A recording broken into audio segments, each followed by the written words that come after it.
Un sabato e domenica di grandi spostamenti, rete autostradale congestionata in molti punti, difficoltà in A4, ma anche lungo statali come l'Alemagna, l'Adriatica o la Romea. Non basta lo stop ai mezzi pesanti, in vigore questa sera fino alle 22 e di nuovo domani a partire dalle 8 per risolvere il problema traffico nel fine settimana che si affaccia al mese clou delle vacanze, agosto. È l'occasione anche per ricordare a tutti gli automobilisti, a tutti gli utenti della strada, quelle che sono le regole principali per affrontare queste situazioni di spostamento in condizioni di traffico davvero intenso e problematico, e quindi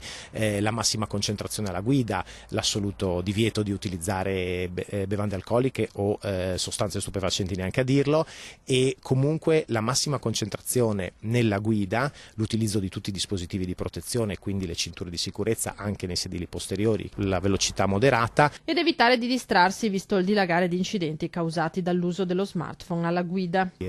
Lasciamo stare il telefonino per qualche ora, almeno finché siamo in viaggio, e avremo tempo e modo di recuperare quando arriviamo a destinazione. Code e rallentamenti pressoché inevitabili oggi e domani, con l'unico conforto di temperature ritornate sopportabili. In viaggio anche molte famiglie, da qui le raccomandazioni legate ai bambini. È evidente che i bambini meritano la massima delle nostre attenzioni, quindi sempre l'utilizzo dei dispositivi ove previsti per loro, dei seggiolini, degli strumenti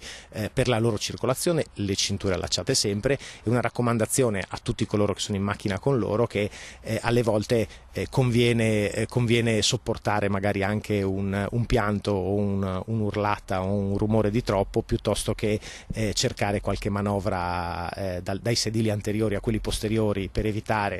di sentire questi rumori, o magari slacciare una cintura proprio per smettere di sentire uno strillo, che potrebbe essere poi una scelta assolutamente tragica.